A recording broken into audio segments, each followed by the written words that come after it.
बिस्मिल्लाहिर्रहमानिर्रहीम। अस्सलाम वालेकुम डियर स्टूडेंट, कैसे हैं आप? मैं उम्मीद करती हूँ ठीक ठाक होंगे। स्टूडेंट, आज मैं आपके लिए बहुत ही इम्पोर्टेंट वीडियो लेके आई हूँ। ये वीडियो पार्ट 1 वाले स्टूडेंट, LHV पार्ट 2 के स्टूडेंट दोनों के लिए बहुत इम्पोर्टेंट हैं। आज हम करेंगे ऑब्स्टेटिक के पेपर की फिलिंग द ब्लैंक्स।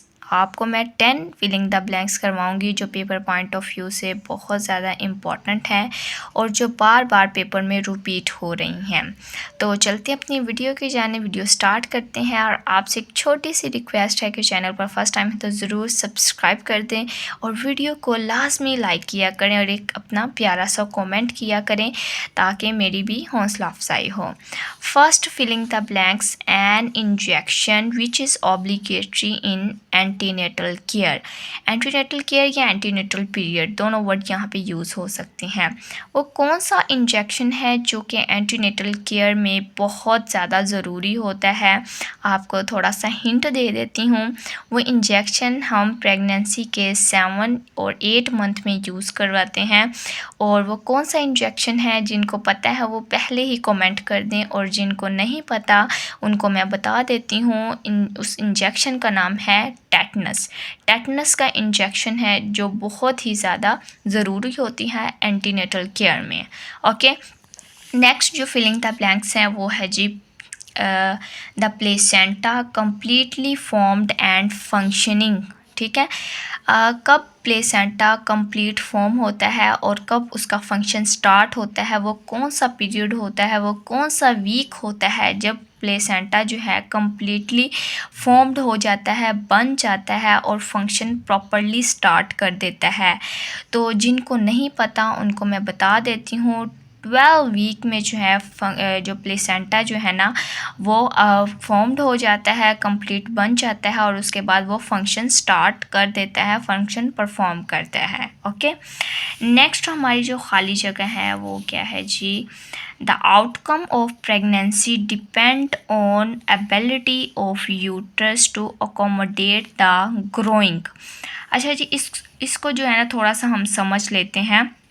उन्होंने पूछा है जी the outcome of pregnancy, pregnancy का जो रिज़ल्ट है, आउटकम है, वो किसके ऊपर डिपेंड करता है?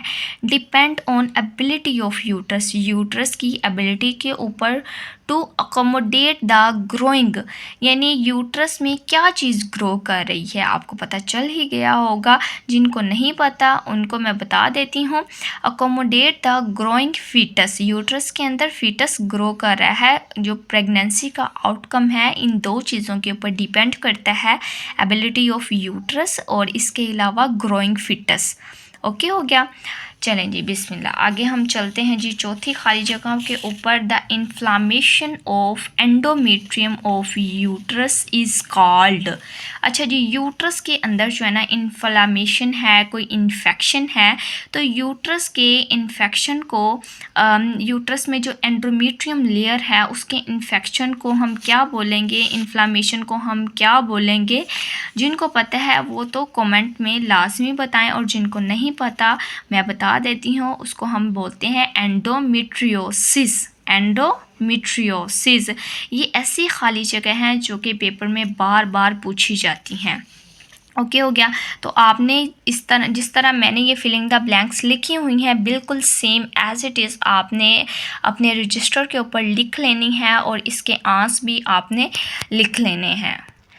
नंबर 5 पे जो हमारे फिलिंग द ब्लैंक्स है वो है जी the dash spontaneous loss of pregnancy before 24 weeks. और ये टॉपिक जो है ना बहुत इम्पॉर्टेंट है और इसका तो आपको जो है ना आंसर पता चल ही गया हुआ। इस ब्लैंक्स के अंदर क्या आना है जी? The spontaneous loss of pregnancy before 24 weeks, यानी 24 हफ्तों से पहले प्रेगनेंसी अगर लॉस होती हैं स्पॉन्टेनियसली, आहिस्ता आहिस्ता, ये डेफिनेशन भी है और ये जो है ना ये बहुत इम्पोर्टेंट स्टेटमेंट है। ये फिलिंग द ब्लैंक्स भी आ जाती हैं। तो इसको हम बोलते हैं मिसकैरेज या अबॉर्शन। ठीक है, दोनों वर्ड आप यूज़ कर सकते हैं, या आप मिसकैरेज लिख सकते हैं या आप अबॉर्शन लिख सकते हैं। यानी 24 वीक से पहले पहले अगर प्रेगनेंसी लॉस होती है स्पॉन्टेनियसली आहिस्ता आहिस्ता तो उसको हम मिसकैरेज बोलते हैं। ठीक है, नंबर 6, ठीक है, नंबर 6 हमारी जो खाली जगह है, the midwife performs new natal assessment at 1 minute to 5 minute, यानी 1 मिनट से लेके 5 मिनट तक जो मिडवाइफ या LHV या नर्स जो न्यूनेटल असेसमेंट परफॉर्म करती है उसको हम क्या बोलते हैं जी, उसको हम एप्गार स्कोर बोलते हैं। बहुत से बच्चों को इसका आंसर पता था, मुझे पता है कि बहुत से स्टूडेंट जो मेरी वीडियो लाइक करते हैं, जो मेरे से पढ़ते हैं, उनको इन चीज़ों की कॉन्सेप्ट हैं। इसको हम बोलते हैं एप्गार स्कोर। एप्गार स्कोर का जो डेफिनेशन है लॉन्ग शॉर्ट दोनों तरह से ये इम्पॉर्टेंट है, और ये जो फिलिंग द ब्लैंक्स में भी आपके सामने जो है ये स्टेटमेंट आई हुई है। एप्गार स्कोर के आपको एब्रीवेशन भी पता होनी चाहिए। ओके हो गया स्टूडेंट। अच्छा जी, नेक्स्ट हमारी जो ब्लैंक्स हैं, द कोड ब्लड सैम्पलिंग, ये बहुत इम्पॉर्टेंट है और ये जो है ना बहुत शॉर्टकट में उन्होंने पूछा हुआ है कि कोड ब्लड सैम्पलिंग की किस वक्त ज़रूरत होती है। तो आप मुझे बताएं कि किस वक्त ज़रूरत होती है। ये उन्होंने शॉर्टकट में इसलिए पूछा है कि बच्चों को जो है ना कॉन्सेप्ट क्लियर हों। ये कोड की ब्लड की सैम्पलिंग तब ज़रूरी होती है, माँ के ब्लड की ज़रूरत होती है। ठीक है, तो ये सैम्पलिंग हम किस वक्त करते हैं, जब मदर का जो ग्रुप है वो O हो और इसके अलावा जो RH फैक्टर है वो नेगेटिव हो, तब जो है हम कोड ब्लड सैम्पलिंग करते हैं। Next filling the blanks. अच्छा जी, the fertilised egg reach the uterus after dash day, कितने दिनों बाद फर्टिलाइज एग यूट्रस के अंदर पहुंच जाता है। जाहिर सी बात फर्टिलाइजेशन फिलोपियन ट्यूब में हुई है और यूट्रस में आते हुए उसको कितने दिन लगेंगे, तो मुझे आप बताएं कमेंट करके कितने दिन लगेंगे। और इसमें एक खाली जगह आपके लिए मैंने सरप्राइज़ रखनी है, वो आप लोगों ने मुझे बतानी है। ऐसा मत समझिएगा कि मैडम को वो खाली जगह नहीं आती, मैं इसलिए आपको बोल रही हूँ ताकि आप भी स्टडी में मेरे साथ कोऑपरेट करें, पार्टिसिपेट करें और आपके भी नॉलेज में जो है ना आप सर्च करें, आपको इन चीज़ों का पता हो, स्टडी में इंटरेस्ट लें। ठीक है, fertilised egg reach uterus after dash day, ये बुक के अंदर लिखा हुआ है, पहले ही चैप्टर में है। तो ये आपने मुझे बताना है, बहुत इजी सी खाली जगह आपको मैंने दी है। ठीक है, अब जो है नेक्स्ट खाली जगह पे आ जाते हैं। नंबर 9 पे, the labour is dash when there is not advancement in presenting part despite strong construction. अच्छा जी, ये इस स्टेटमेंट का मतलब ये है कि स्ट्रॉन्ग कॉन्ट्रैक्शन के आने के बावजूद अगर प्रेजेंटिंग पार्ट इसमें जो है ना वो एडवांसमेंट नहीं हो रही, प्रेजेंटिंग पार्ट अगर नहीं दिख रहा कॉन्ट्रैक्शन के आने के बावजूद भी, ठीक है, तो उसको हम उस लेबर को हम क्या बोलेंगे, तो उस लेबर को हम बोलेंगे ऑब्स्टेटिक लेबर। ठीक है, यानी लेबर में मुश्किलात आना, रुकावट आना। ठीक है, नंबर 10 पे जो खाली जगह है वो है जी, द 32 वीक प्रेग्नेंट लेडी। इस तरह की जो है ना स्टेटमेंट, ये खाली जगह या फिलिंग द ब्लैंक्स जो हैं, खाली जगह कह रही हूँ, खाली जगह और MCQs के तौर पे आती हैं। और ये आपने जो है ना 2-3 दफ़ा इन स्टेटमेंट को पढ़ के फिर उसका आंसर करना है। ठीक है, ये जो है ना मोस्टली MCQs भी इस तरह के पूछे जाते हैं। 32 weeks pregnant lady present with heavy vaginal bleeding, CTG show absent fetal heart rate, ठीक है, FSH, and her abdomen is hard and tender. The diagnosis is called, तो इसको तो सबसे पहले मैं उर्दू में आपको ट्रांसलेट कर देती हूँ।